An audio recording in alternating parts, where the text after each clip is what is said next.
Halo semuanya, perkenalkan saya Zulfa Tunda dari IKP 3B dengan NIM 24142011110073.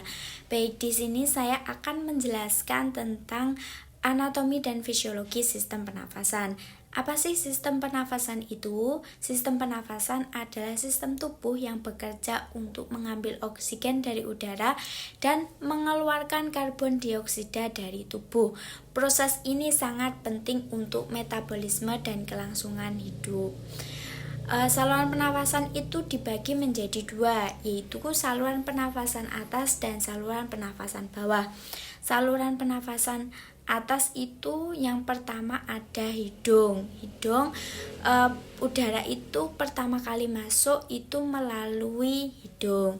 Di sini udara disaring dan dihangatkan dan juga dilembabkan sebelum masuk ke saluran nafas berikutnya. Jadi sebelum masuk ke saluran pernafasan berikutnya itu masih dilembabkan, masih dihangatkan dan juga disaring.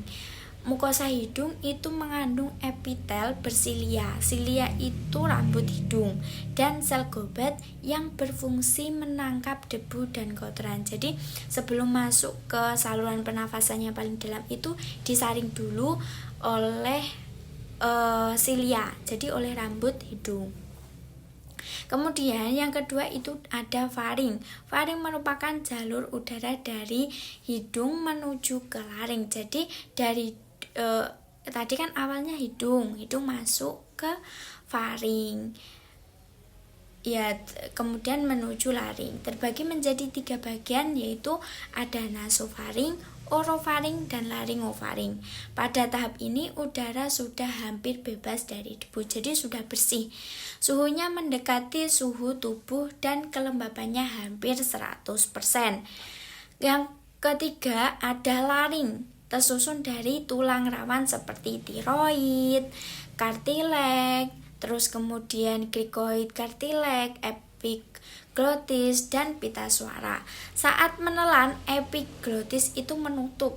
Jadi saat kita makan itu, saat kita menelan, epiglotisnya kita itu menutup jalan nafas agar tidak terjadi tersedak. Laring juga berfungsi untuk menghasilkan suara. Jadi suara kita itu dihasilkan dari laring. Kemudian ada trakea. Trakea adalah saluran nafas berbentuk tabung dengan 16 sampai 20 cincin tulang rawan berbentuk C. Jadi trakea itu bentuknya C yang terdiri dari 16 sampai 20. Dinding dalamnya terdapat silia dan kelenjar mukosa yang menghasilkan lendir untuk menangkap debu. Yang ketiga, kemudian saluran pernafasan bawah. Saluran pernafasan bawah itu ada apa aja sih? Yang pertama itu ada bronkus. Jadi yang saluran pernafasan bawah itu ada bronkus. Trakea bercabang dua menjadi bronkus kanan dan bronkus kiri. Bronkus kanan itu lebih pendek, lebih besar, dan lebih tegak. Bronkus kemudian masuk ke paru-paru dan bercabang sesuai jumlah lobus, yaitu 3 cabang di paru-paru kanan dan 2 cabang di paru-paru kiri.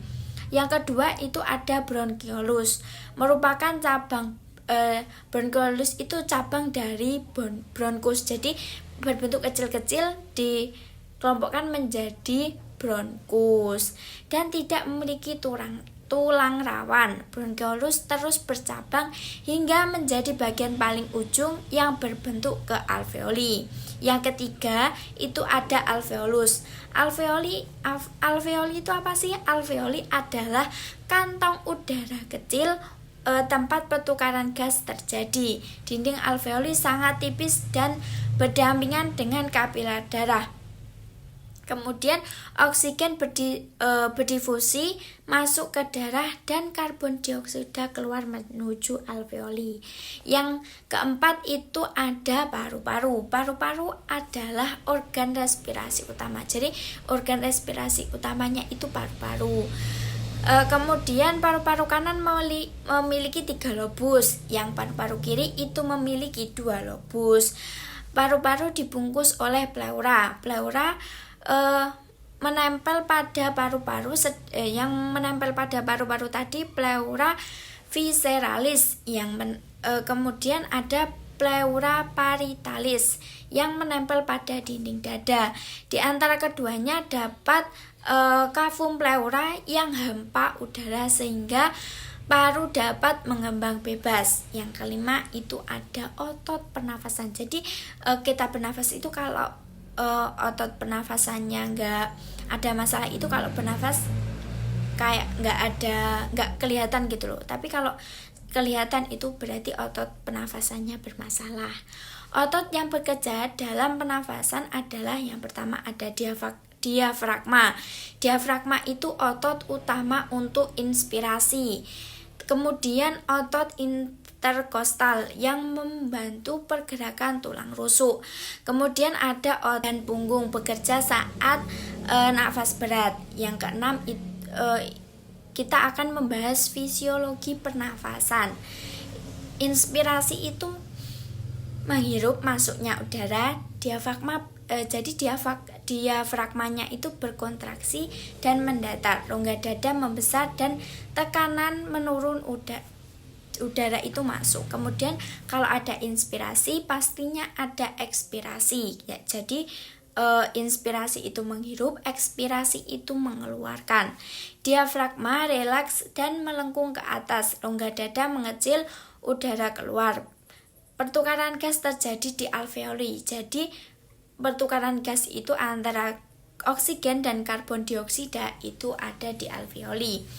Kemudian alurnya itu bagaimana? Alurnya itu dari hidung masuk menuju faring, kemudian laring, trakea, bronkus, bronkiolus, kemudian alveoli.